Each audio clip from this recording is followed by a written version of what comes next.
The Elder Scrolls. Just thinking about it brings me back to my younger days as a skinny nerd.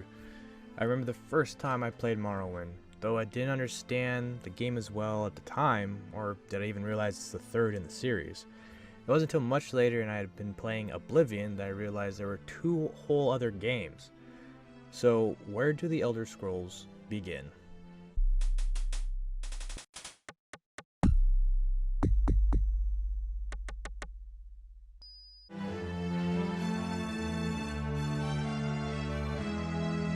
The Elder Scrolls Arena is an open-world action role-playing game heavily based on tabletop RPGs such as Dungeons & Dragons and influenced heavily by Looking Glass Studios' Ultima Underworld series. Arena was developed and published by Bethesda Softworks, which had just come off the success of Terminator 2029. Arena is the first game in the Elder Scrolls series. It was released on CD-ROM and 3.5 floppy disk. Yes, that's right, a floppy disk, on March 25th, 1994. That makes this game 19 days older than I am, and with our 28th birthdays right around the corner, what better time than now to make this video. Initially, Arena was not meant to be an RPG at all.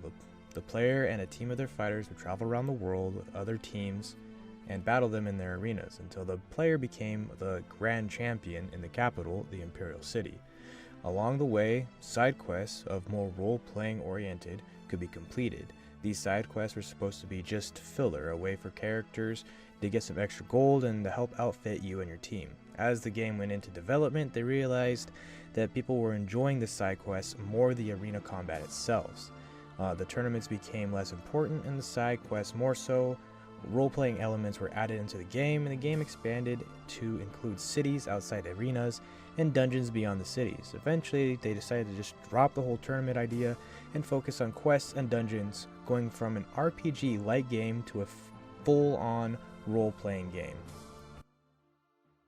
Because we thought it was going to be primarily an arena combat action game. Yeah. That was not the focus. The focus was not the role-playing aspects. No, we always said you added loads of roleplay aspects to it. Like, what was the inspiration for that? Well, we always said that the way that the game flow of the game was going to work is that you were mostly running around these arenas fighting. Yes. But you needed to have some gold to outfit your guys and improve your characters. So on the side, you would do quests for kings and queens of Tamriel.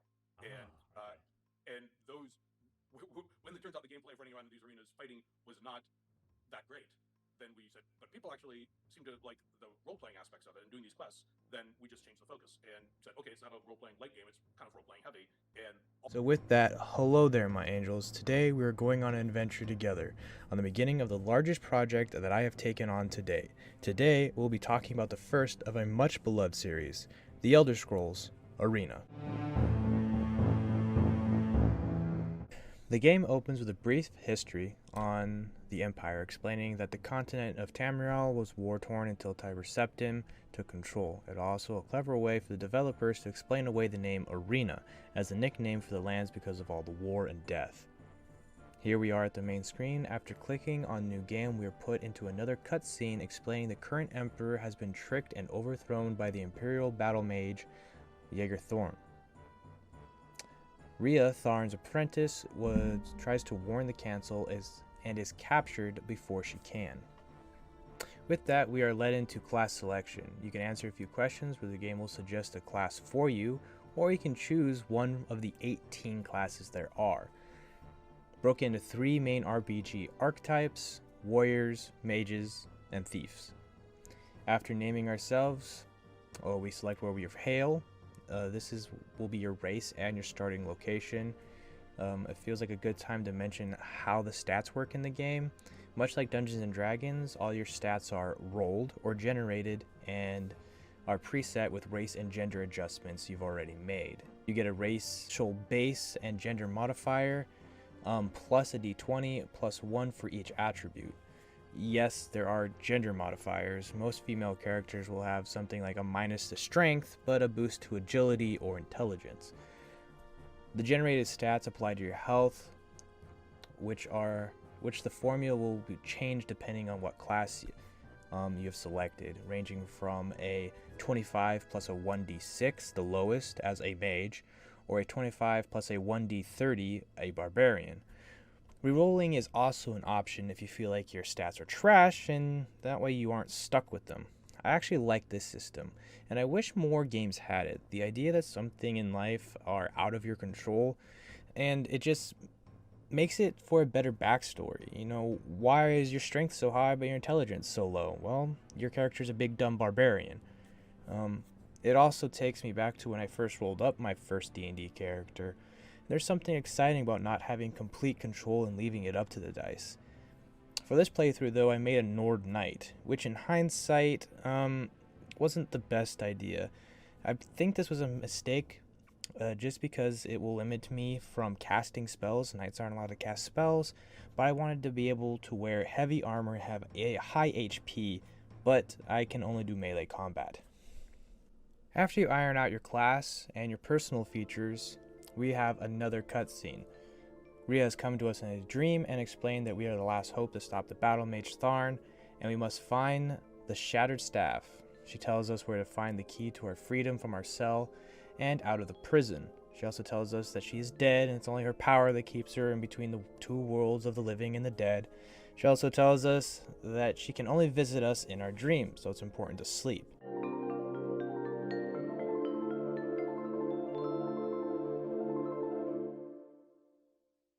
While we wake up inside the Imperial prison with nothing more than your fists and the knowledge of how to escape. This brings me to the first on-screen description of the area, another very D&D-esque thing that has been put into the game, which they are often helpful.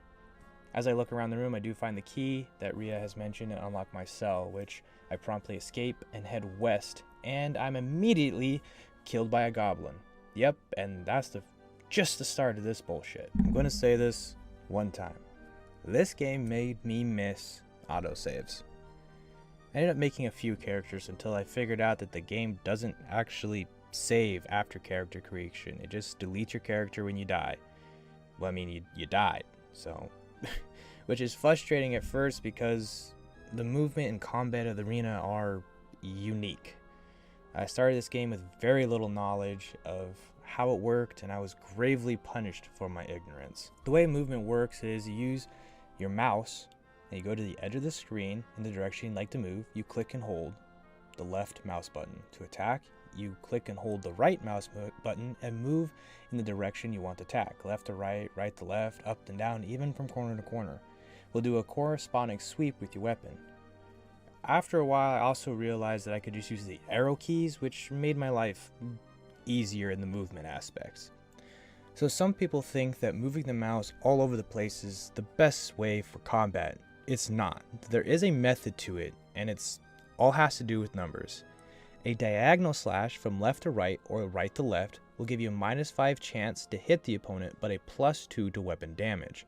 A horizontal cut will do normal damage and a normal percentage chance to hit your opponent. A vertical chop will have a 10% less chance to hit an opponent, but a +4 to weapon damage. And a thrust will give you a +10% chance to hit an opponent, but a -4 to damage. Every movement has a purpose. While fighting my way through the prison, I found piles of weapons and armor. There is an on-screen prompt that I find in the prison that points out a nook and how mice and other monsters can't smell you while in them. I played the whole damn game without knowing this, and I find it important because often people reviewing this game, like myself, didn't read this text and complain about being attacked all the time.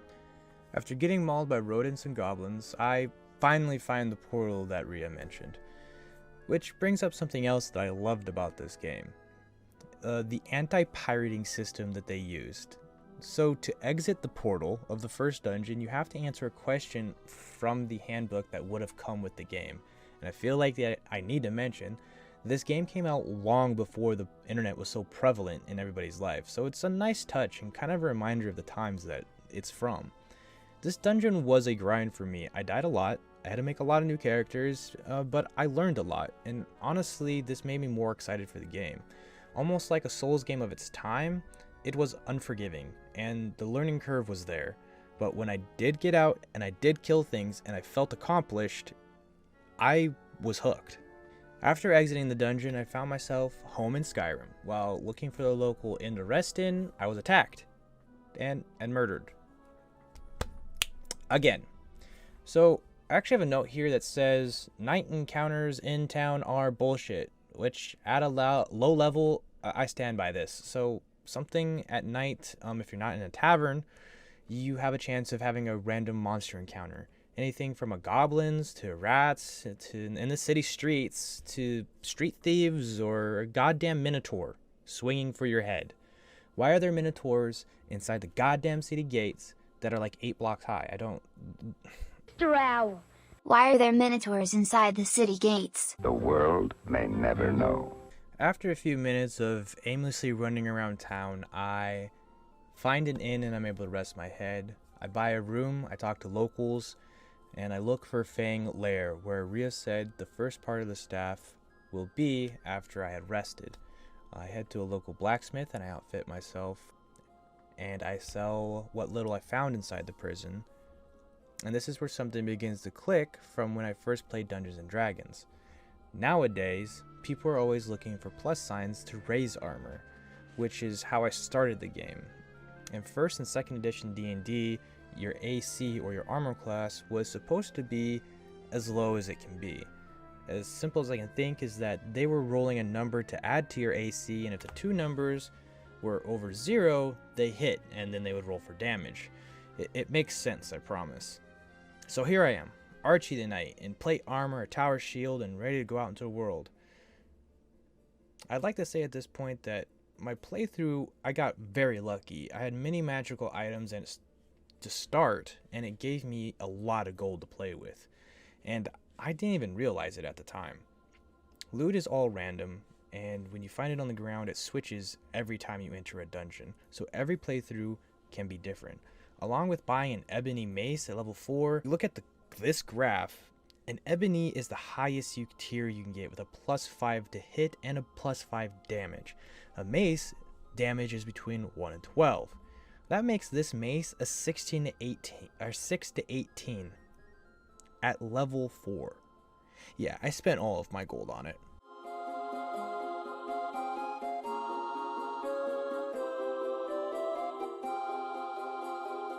Sorry, I got off track. So, I ask around a bit and find out where I need to head to is Hammerfell. I go and I talk to the ruler of Rahid, Queen Blumaka. Don't think I'm saying that right. She says she'll help me, but first she has a problem of her own. A goblin has stolen a parchment from her and she wants us to get it back. As the honorable knight that I am, I agree and head out to Stone Keep for my first real test as an adventurer. Before I go, I head to the Mages Guild, pick up a few potions of cure, and this is the first time I realized there is a detect magic here. I'll have to remember that. This is also a good place to point out I didn't use potions for a long while and simply camped to heal. But when you camp in a dungeon, you can trigger a random monster encounter. Once again, this is frustrating. Remember earlier when I said the prison points out the cubbies to hide in? The rest? Yeah, never did that because I didn't read it. In a game with all text based, well, everything. Yeah, I'm an idiot. I work my way through the dungeon crawl. Like normal, I believe that this is the first time in the game makes you jump, which feels odd because it's J for jump, while I'm using the arrow keys. This just feels awkward, trying to juggle arrow keys, clicking J on the keyboard, and moving my head around with the mouse just becomes tedious, so I don't jump much during this playthrough. This dungeon also has some monsters that show they have resistances to some weapons, like skeletons take half damage to all sharp-edged weapons. Lucky for me, we have good old Bianca to turn their bones to dust. Anyway, I crawl through the dungeon, I find the parchment, I get out, I return to speak to the Queen Balomacaka. I think I'm just spelling it wrong here now. And she marks Fang Lair down. For me, an old dwarven home. After finishing Fang Lair, we retrieve the staff, and I visit again with a tip to go to the Labyrinth of Skyrim. Here we go. After getting the Winter's Hold, I am talking to the Mages Guild, who also have a problem of their own, and need me to take care of it. We are asked to go to the Fortress of Ice to recover a magical tablet.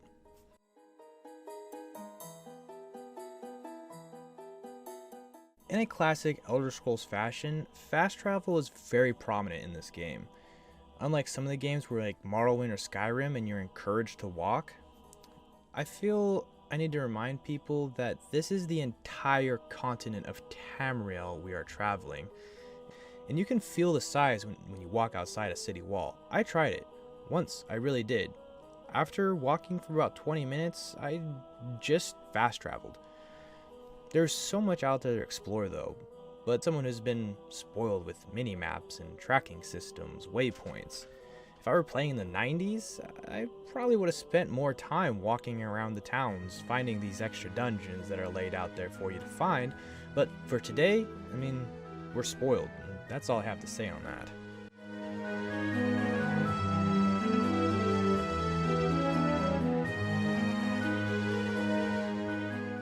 For the storyline itself, it's just repeated. The quid pro quo, you go here, you get this, you go and get the location of a staff piece, and you continue all the way to the end. So we're going to focus on some other things.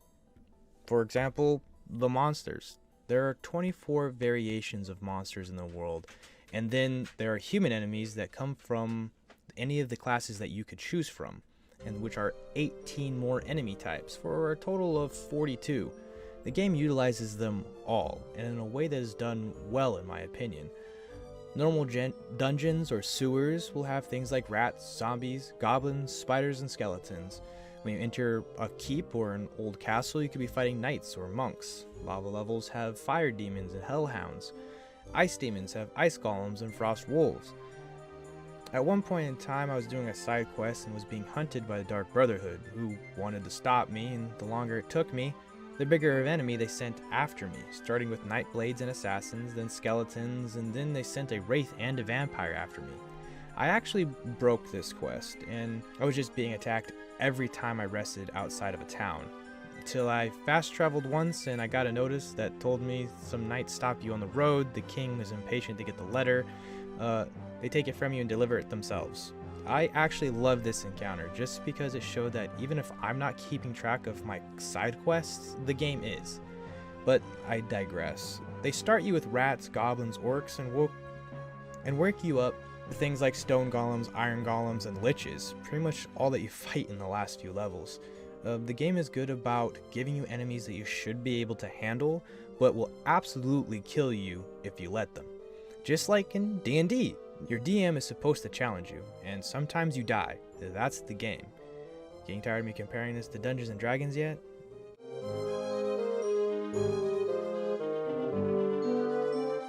Yes, this game has goddamn holidays. Remember when Oblivion devs promised us that? No? Well, here's a clip. So we already have plans to do downloadable content on a regular basis, once a month, a couple times a month, with different levels of stuff. So some of it all, which is holidays. So different towns in the game will have different holidays at different times of year, and you can go there and get perk bonuses. You can get special. Yep. Well, Arena delivers on it, and not just one or two, 16. 16 holidays. The United States only has 11 federal holidays. Each holiday has its own different sale on goods. New Life Festival, free ale at taverns. The Day of the South Wind Blows will have temples giving away free healing. Hearts Day will have all taverns offering free rooms. The First Planting will have temples giving away free cures. The Warriors Festival will have merchants cut their prices in half. I like this for a few reasons. One, makes you feel, makes when you're traveling and how you're traveling more important. If you plan around the holidays, you can make your life so much easier when it comes to end game gear. 2, makes the world just feel lived in. There's holidays, people are celebrating things. And 3, it makes you care about what day it is in the game. In my Skyrim playthrough, I've spent so much time just standing on one spot and having nothing to do, or just waiting for time to pass, or just sleeping. And you can sleep or wait and it doesn't harm the game. You can wait forever in Skyrim and the game wouldn't even notice. Nor would I, because the days mean nothing. But in Arena, at least the calendar has a purpose.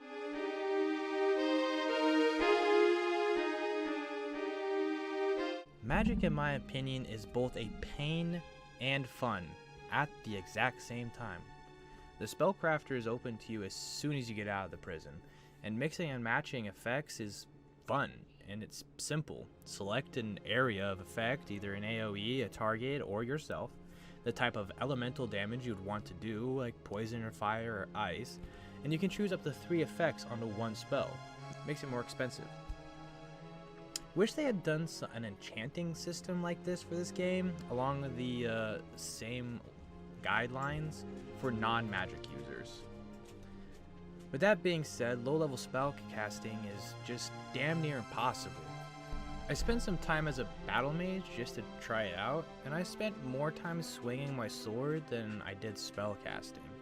The casting pool at a low level allowed me to cast 1 offensive spell a short rest. A battle mage gets to cast offensive spells at 50% reduced mana cost, and just made getting out of the prison harder than I thought it would be. So for pickpocketing, lockpicking, murder, anything else along those lines that would be thief oriented, I didn't spend much time doing it. The game doesn't have a sneak mechanic at all, and pickpocketing people or picking locks is mostly you just go up and you click a button. There's no minigame, nothing super exciting about it, and it's internal numbers that are generated against your agility and your luck against the toughness of the lock or the pickpocketing.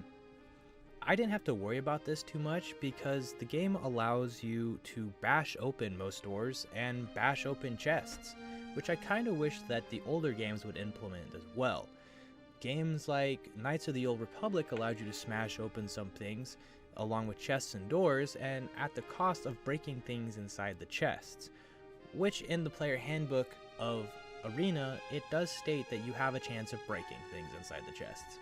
Along with that, murder. Murder is reacted to the exact way you think it will. Guards come, guards try to kill you. No bail, no jail time, it's kill or be killed.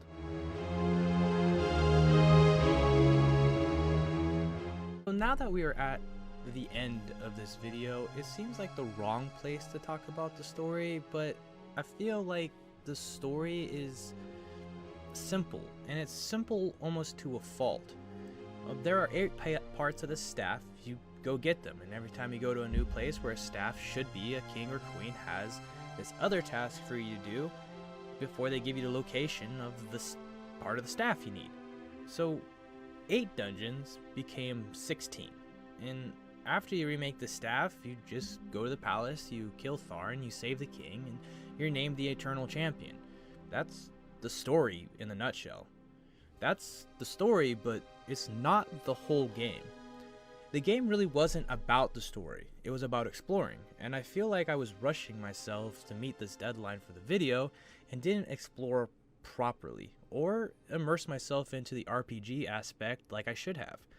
There are many side quests that will pop up only when you talk to people, and some of these are artifact quests, which you can go on and retrieve things like ebony mail, which we have had in almost every game. I put hours into this game, and there's still so much I haven't done. The special quests for the lost artifacts, there's a whole world to explore. The map is huge. You can go out and wander around, find random dungeons, kill innocent people, be an artifact hunter. I broke the game a few times. Once I even got stuck on one of the dungeons and I'd reload an old save because I didn't realize that stamina was a resource that I had to pay attention to while swimming. Always have a few stamina potions on you just in case. I could go over graphics, but I mean it's a mid-90s game and it looks like it. Could go over dungeon design, but they were big, multi-leveled, and without the wiki you could spend 5 times as much time in this game than I did. I could tell you that the game is the best, but I'd be lying. But that's kind of the charm of the game. Yeah, it's janky. Yeah, the movement and combat are a pain to use, sure. Popping 50 health pots is a pain because you're a knight and didn't spec for magic damage. Yeah, it's annoying, of course. But every time I died, I learned. And I adjusted. Every time I beat a big boss, I felt like I had beaten the main boss of Elden Ring without having to do any jumping rolls. And when those bosses became more common, I knew I could beat them. And the dungeons did become grindy, and I ended up looking up most of the ways out on Wiki. Who wouldn't? I really had the most fun going out and grinding the levels and getting the new gear, which I really had some good gear by level 15 and decided to just beat the story. But now the story of the Battle Mage and the Emperor is done, and the true story of the Eternal Champion begins, as it is written in the Elder Scrolls. Hey there, my angels. This is the biggest project that I've taken on. The whole thing took me about a month to put together, which was way longer than I wanted it to take, and it's just because the game crashed a lot. I died a lot because, well, the game's hard, and yeah, but this was actually a lot of fun. The game was kind of a grind, and but it was enjoyable. So I appreciate everybody that has stuck around to this point of the video. You guys are who I make these videos for. This is the first time I'm making a video like this, so if you want to see more videos like this, make sure you like, comment, and subscribe. I appreciate it, and I appreciate everybody that helped support me through this. And you guys know you are the people that I talked about this, you know, going into it, and the ones that said, you know, go for it. With that, guys, I appreciate you all, and I'll catch you next one. Oh, and always remember to stretch those wings. They'll take you somewhere someday. Kisses. Dang, that's dangerous.